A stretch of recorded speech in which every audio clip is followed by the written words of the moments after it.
What if you wanted to strike out on your own and start your own business? How far would you go? Would you travel to the other side of the world? Drive into an unknown wilderness? Would you take out a $2.5 million loan using your parents' house as collateral? That's how Matt Scanlan built his cashmere clothing company, Naadam. There were many moments that I had no idea how we were going to pay that money back. You can have a great business plan, but if you don't have a little bit of luck and opportunity on your side, it kind of doesn't matter. At every kind of major inflection point that we've had along the way, I look around, I'm like, we're just right time, right place. Matt is the CEO of Naadam, which he co-founded with his friend Diederik Rijsemus. The company purchases cashmere wool directly from Mongolian goat herders in the Gobi Desert and controls every step of its supply chain to produce some surprisingly affordable cashmere attire. That's no small feat in the established cashmere industry, which by some estimates is valued at around $3 billion. I'd known that you could buy a cashmere sweater from Ralph Lauren for like $450. But when I looked at what we were doing and how much it cost us to buy raw material, it didn't make sense that it should cost that much. Our fully priced landed cost for a $98 sweater is $37.50. That's what I get it in the United States for. I then have to warehouse, ship, and pack that product. Let's call that another $10 to $15. There's also a cost to tell you about the product and market it to you, and that's my contribution margin. There are three numbers to look out for in Matt's story. $2.5 million, the amount he borrowed to purchase Naadam's first 50 tons of wool. $98, the cost of Naadam's most popular sweater. And $100 million, the amount of revenue that Naadam brought in for 2022. Here's how Matt Scanlan put it all on the line to build a cashmere clothing empire. This is Founder Effect. At 24, Matt Scanlan was adrift. He had left college before graduating for a job in finance. Though he was earning a good living, he wasn't satisfied with the work. I felt successful, I had developed confidence, but it didn't seem like a place that was going to lead me to the type of professional development that would lead to personal happiness. In 2012, Matt quit his job. Even without employment, he still had enough money to take some time to travel.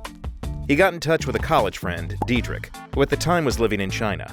I was really there by myself and looking for a partner to go on a fun trip with.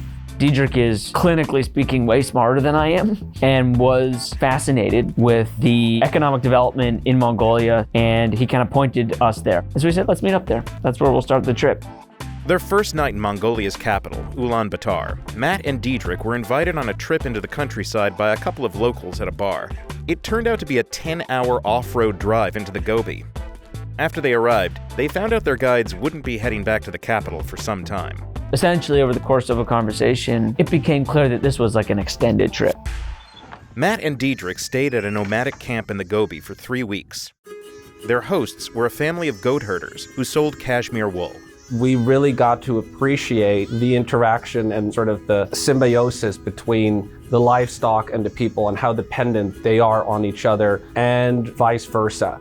The pair also got an inside look at how the cashmere wool trade worked and who got left behind. This community that we cared about was basically at the bottom of a really long supply chain. Their remoteness led to essentially fixed pricing strategies that meant they couldn't negotiate up the value of the raw material effectively.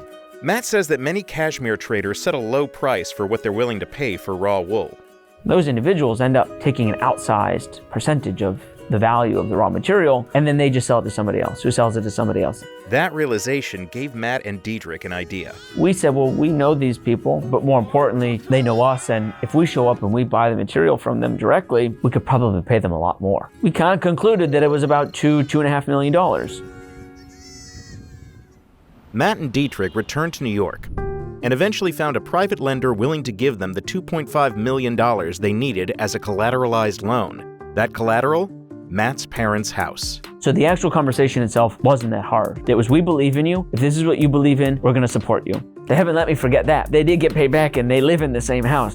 Because the herders dealt only in cash, they needed to get the $2.5 million in Mongolian currency.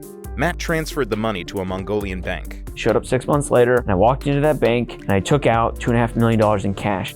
It fit in 32 plastic shopping bags that filled the entire back seat of a Land Cruiser. You couldn't see out the back window. And it took us 32 hours to drive it back, off-roading to the capital, and we got it there, and we said, okay, now what?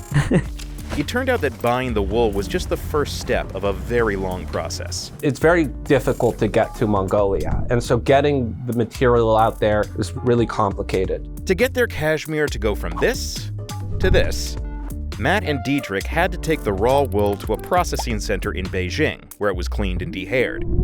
Then they had to fly it to Biella in northern Italy, where it got turned into yarn, most of which they sold to pay off their loan. And then we had some left over, so we made some sweaters. I put those sweaters in a duffel bag, rented a car. I drove from Maine all the way down to Charleston, and I stopped in every store I could. And I'd say, hey, can I talk to you for a minute? And I'd pull the sweaters out, I'd lay them out neat, and I'd tell my story.